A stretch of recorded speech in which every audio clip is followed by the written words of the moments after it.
बातें करते हम खेतों की और उसके रखवाली की, बाग बगीचा फल फूलों और फसलों की हरियाली की। हम बीजों की बातें करते उत्तम जल संसाधन की, हम तकनीकी बातें करते फसलों के उत्पादन की। हर किसान का सपना सच हो जीवन सुखद बनाने को, गाँव-गाँव के हर आंगन का प्यारा सा ये दर्शन। कृषि दर्शन, कृषि दर्शन, कृषि दर्शन, कृषि दर्शन, कृषि दर्शन, कृषि दर्शन, कृषि दर्शन, कृषि दर्शन। कार्यक्रम कृषि दर्शन देखने वाले सभी दर्शकों को नमस्कार, जोहार। खेती बाड़ी से जुड़ी तमाम जानकारियों को लेकर हम आपके सामने उपस्थित हो चुके हैं। ये तमाम जानकारियां हम आपको देंगे, मगर उससे पहले हम आपको दिखा देते हैं कृषि समाचार। नमस्कार, कृषि समाचार में आपका स्वागत है। मैं हूं श्वेता। आइए देखते हैं आज कृषि समाचार में क्या है खास। खूंटी, चतरा और कोडरमा के लिए डीप बोरिंग और परकोलेशन टैंक योजना। बकरी, मुर्गी, सूकर और बत्तख पालन के लिए ले सकते हैं अनुदान। पिछात फूल गोभी के बेहतर उत्पादन के लिए लगाएं उन्नत प्रभेद माघी। अब समाचार विस्तार से। खूंटी, चतरा और कोडरमा जिला में सिंचाई की सुविधा बढ़ाने के लिए 2 योजनाएं चलाई जा रही हैं। इसमें पहली योजना में सरकार डीप बोरिंग करा के समरसेबल पंप सेट उपलब्ध कराएगी। इसकी कुल योजना लागत 3.5 लाख रुपए है, जबकि दूसरी योजना में सरकार किसान के माध्यम या निचली जमीन में तालाब निर्माण कराएगी। इन दोनों योजनाओं में सरकार 90% अनुदान देगी। इसके लिए जिला भूमि संरक्षण कार्यालय में 25 नवंबर तक आवेदन दे सकते हैं। रांची जिला में पशुपालन के जरिए स्वरोजगार उपलब्ध कराने के उद्देश्य से मुख्यमंत्री पशुधन विकास योजना चला रही है। इस योजना के तहत रांची के ग्रामीण बकरी पालन, सूकर पालन, घर में देसी मुर्गी पालन, फार्म में ब्रॉयलर मुर्गी पालन और बत्तख पालन के लिए सरकार से अनुदान ले सकते हैं। इसमें ST, SC, दिव्यांग, विधवा और निसंतान दंपति को 90% और अन्य सभी सामान्य वर्ग के लाभुक को 75% अनुदान दिया जाएगा। इससे लाभ लेने के लिए जिला पशुपालन पदाधिकारी कार्यालय में 28 नवंबर तक आवेदन दे सकते हैं।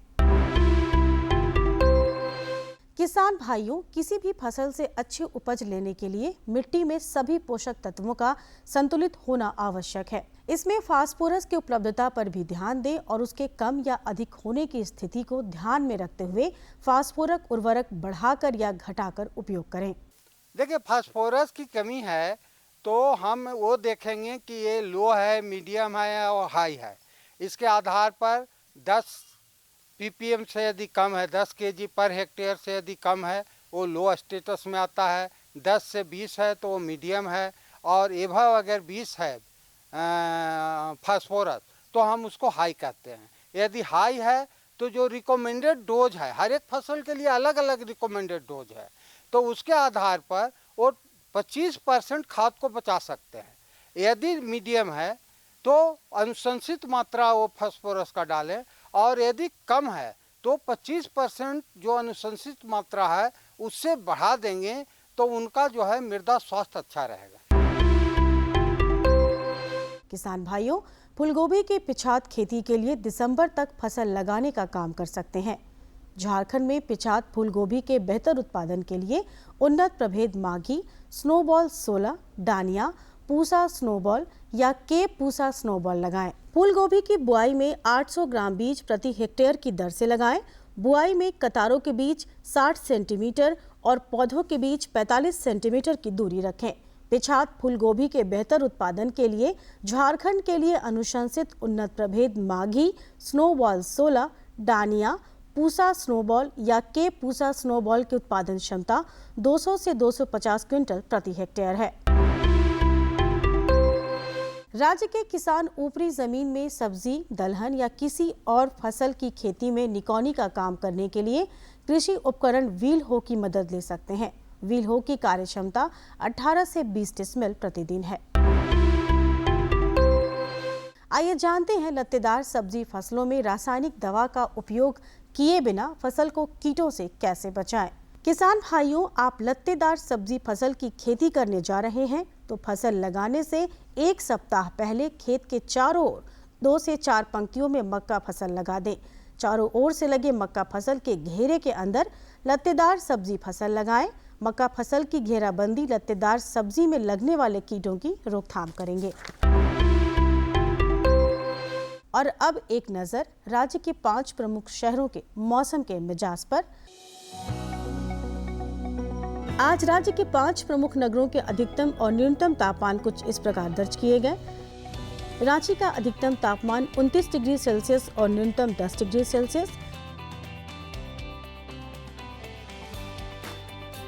जमशेदपुर का अधिकतम तापमान 27 डिग्री सेल्सियस और न्यूनतम 13 डिग्री सेल्सियस। मेदिनीनगर का अधिकतम तापमान 30 डिग्री सेल्सियस और न्यूनतम 9 डिग्री सेल्सियस। देवघर का अधिकतम तापमान 32 डिग्री सेल्सियस और न्यूनतम 11 डिग्री सेल्सियस।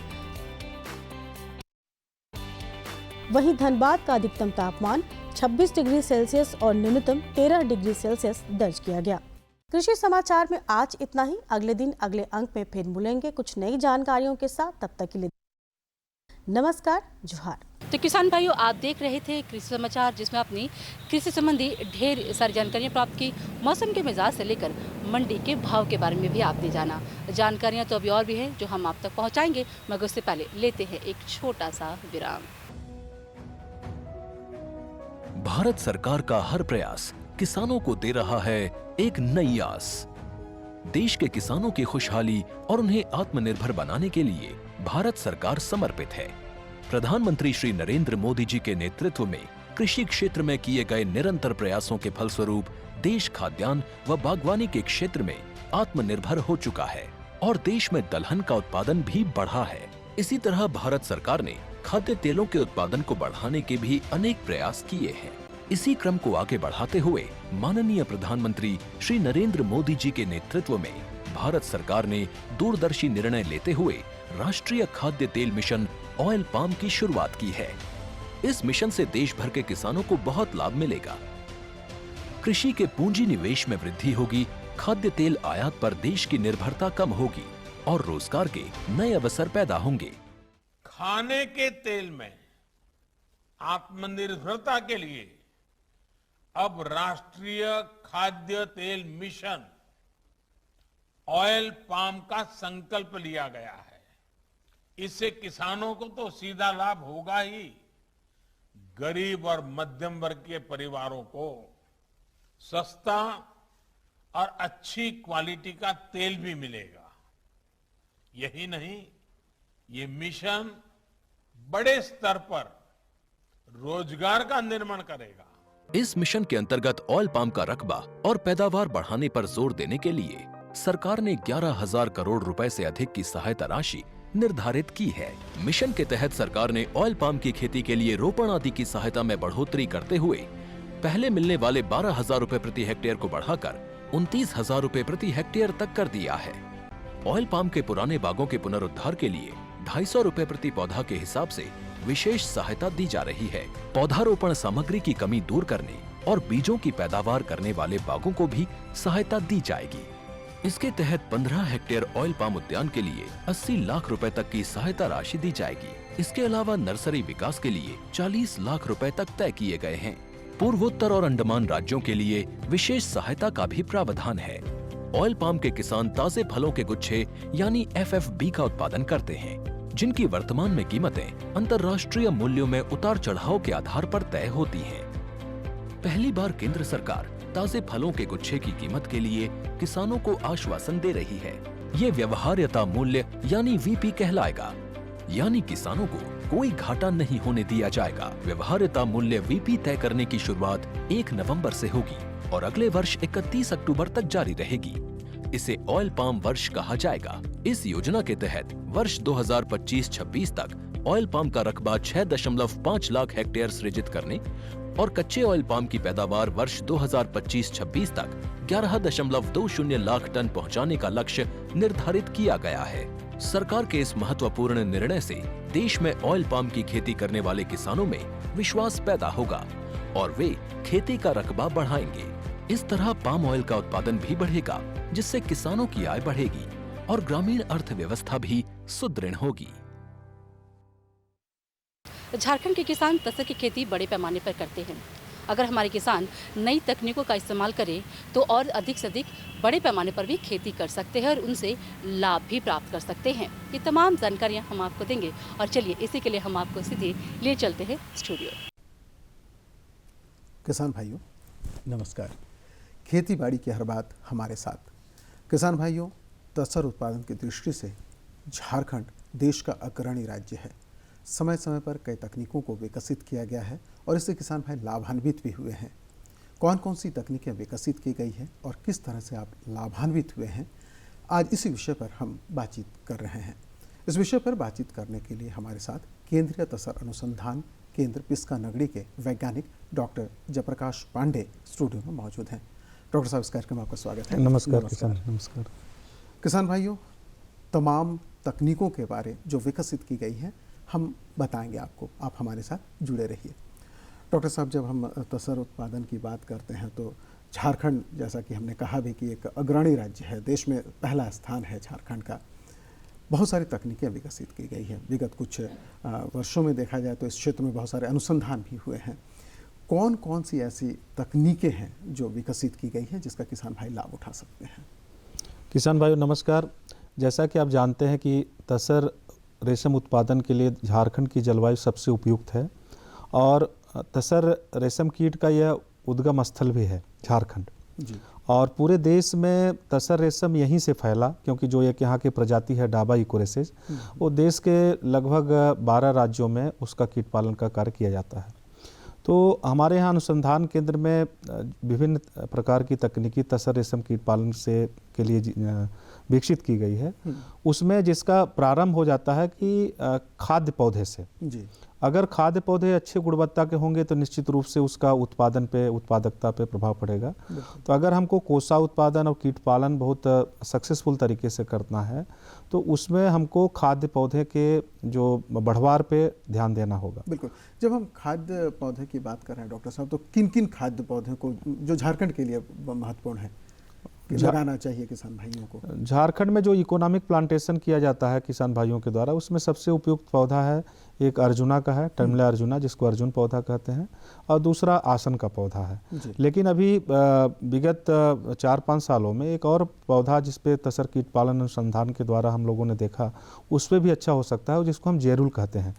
और उसका वैज्ञानिक नाम जो है उसका वैज्ञानिक नाम है कि हम लार्जेस्टोमिया स्पेसियोसा कहते हैं उसको। लार्जेस्टोमिया स्पेसियोसा बहुतायत पाया जाता है और उस पर जो कीट पालन किया गया ऐसे पौधे पे, उसका भी काफ़ी अच्छा प्रभाव रहा। तो कीट पालन के लिए उसको भी काफ़ी उपयुक्त पाया गया। तो जैसे हम बता रहे हैं कि हमारे यहाँ तो आसन और अर्जुन के पेड़, झारखंड चूँकि वन प्रदेश है तो यहाँ पर बड़े पैमाने पर उपलब्ध है। तो जब हम जेरुल की बात करते हैं तो किसान भाई इसे किस तरह से पहचान और किस तरह से लगाएं, या ये क्या आसन और अर्जुन के पेड़ की तरह ही होता है? ये इसका पौधा जो है, सबसे महत्वपूर्ण बात इसमें है कि ये पौधा तेजी से ग्रो होता है। सामान्यतः अगर अर्जुन का पौधा लगाते हैं तो हमको 4 से 5 साल लग जाते हैं रेयरिंग के योग्य जो पौधा होता है। लेकिन हम अगर जेरुल की बात करें, लार्जेस्टोमिया स्पेसियोसा के, तो इसमें लगभग 3 सालों में ही वो पौधा उपयुक्त हो जाता है और उससे हम जो है तसर का कीट पालन प्रारंभ कर सकते हैं। ये सबसे अच्छी बात है। तकनीकों की विकसित तकनीकों की बात करें तो देखभाल में किन किन सावधानियों पर विशेष ध्यान देना चाहिए? सबसे पहला आता है कि जब भी आप तसर कीट पालन प्रारंभ करते हैं तो तसर कीट पालन प्रक्षेत्र की साफ सफाई का कार्य, और वहाँ पे देख लेना है कि कीट पालन से 1 सप्ताह पूर्व वहाँ पे ब्लीचिंग पाउडर और चूना का छिड़काव करना है, जिससे बीमारियाँ वहाँ पे न फैलें। और इसके बाद आता है सबसे महत्वपूर्ण अंग होता है जब शिशु कीट का कीट पालन, जिसको हम चाकी कीट पालन कहते हैं। तो इसके लिए संस्थान में एक तकनीकी है जो कि चाकी नायलॉन नेट के अंदर, चाकी कीट पालन नायलॉन नेट के अंदर करते हैं। और नायलॉन नेट करने से लाभ क्या होता है कि जो बरसात, गर्मी, धूप या पेस्ट प्रीडेटर से जो नुकसान होते हैं उसको काफ़ी हद तक हम कम कर सकते हैं। क्योंकि जब शिशु कीट होता है उस समय उसके ज़्यादा देखभाल की ज़रूरत होती है। तो किसान भाइयों से अनुरोध रहेगा कि अनिवार्य रूप से चाकी कीट पालन के लिए नायलॉन नेट का प्रयोग अवश्य करें। इसके बाद जब कीट बड़े हो जाते हैं तो उनको हम उत्तरावस्था कीट पालन कहते हैं। उसके दौरान हमको विशेष सावधानियां बरतनी पड़ती है कि जब हम एक पौधे से दूसरे पौधे पे स्थानांतरण कर रहे हैं कीट का, उस दौरान हमें देखें कि कीट मोल्टिंग की अवस्था में न हो। अगर कीट मोल्ट की अवस्था में, उसको आसानी से पहुंचाना जा सकता है। कीट जब मोल्टिंग की अवस्था में होता है तो उसके ऊपर का भाग, माउथ के मुंह की तरफ का भाग उठा हुआ होता है और एक स्थान पे रहता है, और उस दौरान अगर कीट पालन को हम एक स्थान से दूसरे स्थान पे कीट को स्थानांतरित करते हैं तो उसको नुकसान हो सकता है। बिल्कुल, तो ये तो बात हो गई कीट पालन की, लेकिन जब हम इन तकनीकों का उपयोग करें तो इन तकनीकों को हम उपयोग किस तरह से कर सकते हैं, किस तरह से, मतलब क्या ध्यान देना चाहिए? जैसे आपने नेट की बात कही, तो नेट पालन में किस तरह से उससे विकसित किया जा सकता है? मैं एक मान लीजिए कि मैं एक कीट पालक हूँ, मैं पालना चाहता हूँ, तो किस तरह से उसको तैयार करें? कीट पालन क्षेत्र पहले सबसे पहले हमको देखना है, जब टाकी कीट पालन करना है तो अति कोमल पत्तियों को वहाँ से हटा दें, क्योंकि वो कीट के लिए उपयुक्त नहीं होती है। दूसरा है कि हमारे यहाँ जो कीट पालन जब हम प्रारंभ करते हैं उसके दौरान जो ब्लीचिंग पाउडर आपको चूना का बताया, और समय समय पे कुछ ऐसे वानस्पतिक उत्पाद भी हमारे संस्थान से जो डेवलप किए गए, जैसे एक जीवन सुधा है जी। तो प्रथम अवस्था में, द्वितीय अवस्था में, तृतीय अवस्था में हम जीवन सुधा के घोल बनाते हैं और उसको हम पत्तियों के ऊपर स्प्रे करते हैं। यह एक वानस्पतिक उत्पाद है जो कि पत्तियों पे स्प्रे करने से इसमें बीमारियों की संभावना कम हो जाती है। दूसरा एक है हमारा जो कि लीफ सरफेस माइक्रोब जिसको कहते हैं, एलएसएम, वो भी बहुत ही उपयुक्त है, जिसमें अगर जो बैक्टीरिया के जनित जो रोग होते हैं और अन्य जो बीमारियां होती हैं उससे काफ़ी हद तक रोग में निवारण में लाभ मिलता है।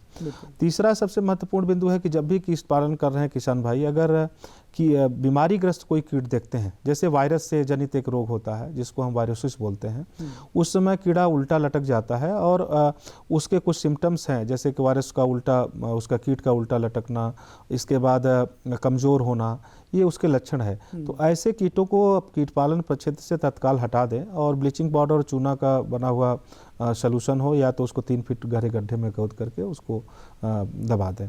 तो इससे क्या होगा कि वहाँ कीट पालन परिक्षेत्र में दूसरे कीटों को बीमारियां नहीं फैलेगी। तो जीवन सुधा हो गया, एलएसएम हो गया, ये दोनों का प्रयोग जो है कीट उनको बहुत ही अच्छे तरीके से करना है।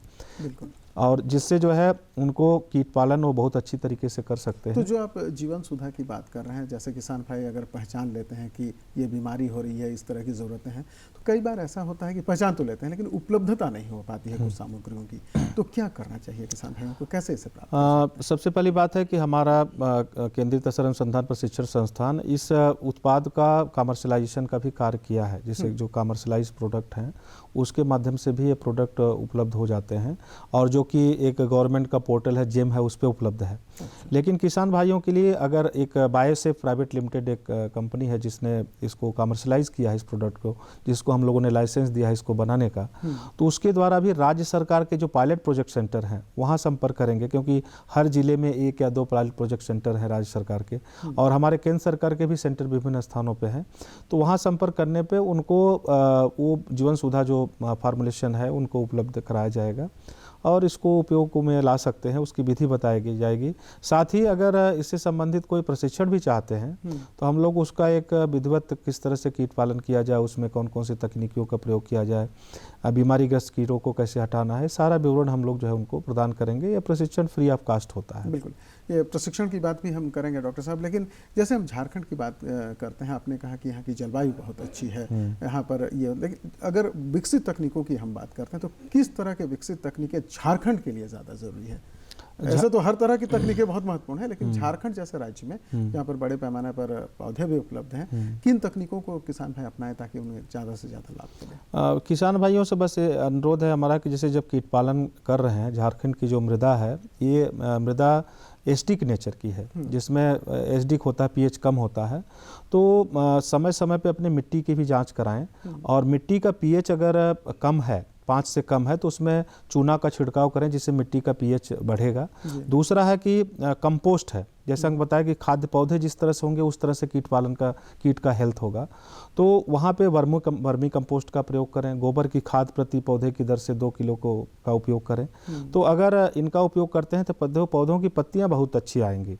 तो जब पत्तियाँ अच्छी आएंगी तो निश्चित रूप से उनको लाभ होगा। और झारखंड की जो जलवायु है निश्चित रूप से तसर के कीट पालन के लिए बहुत उपयुक्त है।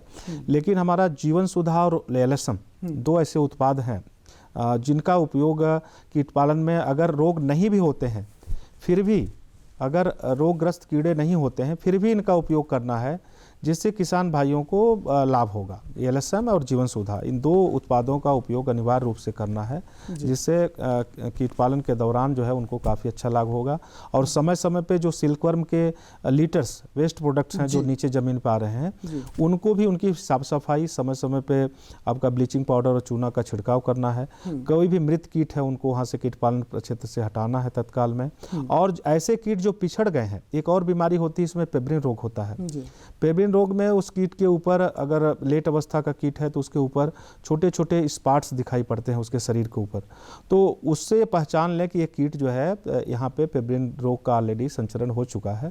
उस दशा में जैसे डॉक्टर साहब आप बता रहे हैं कि रोग का संचरण हो गया, तो निश्चित रूप से उस रोग को रोकना भी है, उसके लक्षण भी आप बता रहे हैं। तो अगर रोकने की प्रक्रिया शुरू करनी है तो कब और किस तरह से शुरू करें, क्या उसका उपाय? हम इसके लिए क्या करते हैं कि प्रत्येक अवस्था में कीट के, जैसे जहाँ आप कीट पालन आप कर रहे हैं, प्रत्येक अवस्था में विभिन्न स्थानों से 4, 5 या 10 की संख्या में कीटों को लाएं और उसको सूक्ष्मदर्शी के द्वारा उसमें जांच की जाती है। इसमें फैट बॉडी निकाल करके, इसका इंसेक्ट से फैट बॉडी निकाल करके उसको हम माइक्रोस्कोप स्लाइड पर डाल करके माइक्रोस्कोप में देखते हैं। अगर उसमें पेब्रिन रोग है तो चावल के छोटे से दाने जैसा वहाँ पे एक स्ट्रक्चर दिखाई पड़ेगा बहुत सारी संख्या में, और एक भी अगर दिखाई पड़ा तो इसका मतलब है कि आपको वहाँ कीट पालन परिक्षेत्र में रोग फैल चुका है। और दूसरा एक लक्षण आप देख सकते हैं कि जो बढ़वार होगी कीटों की वह अनियमित होगी। सामान्यतः निश्चित रूप से आपने उसकी रेयरिंग एक ही दिन प्रारंभ किया है, लेकिन अनियमित बढ़वार होगा, उससे भी आपको जानकारी प्राप्त हो सकती है कि यहाँ पे पेब्रिन रोग का संक्रमण हो सका है। और अगर इस तरह का पेब्रिन रोग का संचरण है जिसमें आप कीट पालन को आप देख सकते हैं, तो ऐसे रोगग्रस्त कीड़ों को तत्काल वहाँ कीट पालन प्रक्षेत्र से हटा दें, क्योंकि आगे अगर वो कंटिन्यू होगी तो आपके प्रक्षेत्र में बीमारी और फैलने की चांसेस रहेंगे और आपको नुकसान होगा। दूसरा आता है कि सबसे महत्वपूर्ण बिंदु किसान भाइयों के लिए होता है कि कोसा उत्पादन का। बिल्कुल। तो कोसा ही इंड प्रोडक्ट होता है। तो उस दौरान क्या है कि जिस समय कोसा उत्पादन कीट कर रहा है उस समय पर उसका स्थानांतरण कदापि न करें, कोसा बनाते समय, क्योंकि अगर उस समय करेंगे तो वहाँ पे उसके जो सिल्क के तंतु हैं उनके टूटने का डर बना रहता है और फिर से वो स्पिनिंग उसकी प्रभावित होगी और धागाकरण के उपयुक्त वो कोसा नहीं हो पाएगा। और कोसा जब बनाने की प्रक्रिया प्रारंभ हो उससे 5 से 6 दिन बाद ही कोसे का कटाव का कार्य फिर से करना है। और उसमें क्या करते हैं कि कोसे को जब काटते हैं फील्ड में, वो जो उसको माला बनाते हैं। बिल्कुल, हम इस बात को भी जानना चाहें कि कोसा तो काट लिए, उसके बाद उससे ज़्यादा हमको लाभ मिला तो उसको किस तरह से रखें? एक दूरी भी होनी चाहिए उसके लिए, उसको रखने का एक माला जो हम तैयार करते हैं उसके बारे में हमारे किसान। कोसा का जो कटाई कार्य किसान भाइयों के द्वारा किया जाता है, सबसे पहले उसमें महत्वपूर्ण है कि किसान भाइयों के द्वारा उसको कोसे की ग्रेडिंग की जाती है। जब जो सबसे अच्छा और उच्च गुणवत्ता का कोसा होता है उसको हम लोग ले जाते हैं ग्रेनेज के लिए। ग्रेनेज मतलब एक ऐसी प्रक्रिया है जिसमें अभी नवंबर-दिसंबर के महीने में अब हम उसको एक गृह में रख देंगे अंदर में, और उसमें 100 कोसे की एक माला बनती है और एक माला से दूसरे माला के बीच की दूरी लगभग 8 से 10 इंच की अगर रहती है तो काफ़ी अच्छा रहेगा। और एक ग्रेनेज में लगभग 1 लाख कोकून हम लोग रखते हैं। 1 लाख कोकून से लगभग 20,000 DFL जिसको डिजीज फ्री लेइंग करते हैं हम बनाने का कार्य करते हैं। तो कोसा के चयन में सबसे बड़ी सावधानी क्या है कि उच्च गुणवत्ता, जैसे उसको जो हम देख करके प्लस उसके सेल वेट के आधार पे हम आकलन कर सकते हैं कि जो उच्च गुणवत्ता का कीट हमारा कोसा है उसी को हम बीज के लिए ले जाएं। जो निम्न गुणवत्ता का है वो कोसा हमारा दूसरे कार्यों के लिए उपयोग में आएगा, जैसे सिल्क के लिए। और अगर बीमारी ग्रस्त कीड़ा है तो उच्च गुणवत्ता के भी कोसे को हम उसको ले जाकर के धागाकरण के उपयोग में ला देते हैं। अच्छा, ये जब हम ग्रेनेज में रखते हैं तो उसकी भी साफ सफाई की खास जरूरत है, एक जमीन से ऊंचाई की भी जरूरत निश्चित रूप से होती होगी। किस तरह से रखें? ये तो माला की बात हो गई। माला बन गया और उसमें हम बांस एक रखते हैं, उसी बांस में माला को टांगते हैं। लगभग 1 से 1.5 फीट दूरी जमीन से रहे, जिससे क्या होगा कि हवादार कमरा रहे, समय समय पे तापमान का भी आकलन वहाँ किया जाता रहे। तो इससे कोसों का जो अच्छे तरह से हम एक जो गृह है उसमें रख पाएंगे और आने वाले दिनों में उससे जो तितलियां निकलेंगी उससे अंडा भी अच्छा होगा और किसान भाइयों को उससे लाभ भी होगा और उससे उत्पादकता दोनों बढ़ेगी। बिल्कुल। डॉक्टर साहब, जो किसान भाई हमारे साथ जुड़े हुए अभी देख रहे हैं, क्या संदेश देना चाहेंगे कि वो ज़्यादा से ज़्यादा लाभ कमा सके और ज़्यादा से ज़्यादा उनको उत्पादन मिले? किसान भाइयों के लिए संदेश है कि ज़्यादातर किसान भाई कोसे के उत्पादन तक ही अपने को सीमित रखते हैं। उनके लिए है कि हम इसमें कताई बुनाई का भी जो कार्य है, धागाकरण का कार्य है, उससे जुड़े। तो उसके साथ साथ जो 1 महीने 2 महीने वो तसर कीट पालन से जुड़े रहते हैं, बाकी दिनों में उसके धागाकरण है, वस्त्र निर्माण है, उसके ट्रेड्स हैं, कपड़ा बनाना है, इनसे भी जुड़ करके लाभ कमा सकते हैं। तो हमारा है कि पूरे वर्ष पर्यंत आप तसर कीट पालन से प्लस उसके संबंधित गतिविधियों से जुड़े, जिससे आपको पूरा लाभ हो। बिल्कुल। और अगर जानकारियां नहीं है तो वो प्रशिक्षण के द्वारा प्राप्त, हाँ, प्रशिक्षण के द्वारा जानकारी प्राप्त कर सके। और तसर कीट पालन के साथ अन्य फसलों की सह खेती, एग्रीकल्चर की जो फसल है उसकी भी सह खेती किसान भाई कर सकते हैं, उससे भी काफ़ी अच्छा लाभ वो कमा सकते हैं। तो इनसे अनुरोध बस यही है कि तसर कीट पालन से वर्ष पर्यंत की गतिविधियों से जुड़ करके अधिक से अधिक लाभ कमाएं। बिल्कुल। किसान भाइयों, अगर आप तसर कीट पालन कर रहे हैं तो तमाम तकनीकों की जानकारी डॉक्टर साहब ने आपको दी है। आप कोशिश कीजिए कि आप इन तकनीकों को अपने खेती किसानी में इसको जोड़ें और इसका लाभ उठाएं। डॉक्टर साहब, आपने बहुत अच्छी जानकारी दी, इसके लिए आपका बहुत बहुत धन्यवाद। किसान भाइयों, आपसे भी चाहेंगे इजाज़त। नमस्कार। धन्यवाद किसान भाइयों।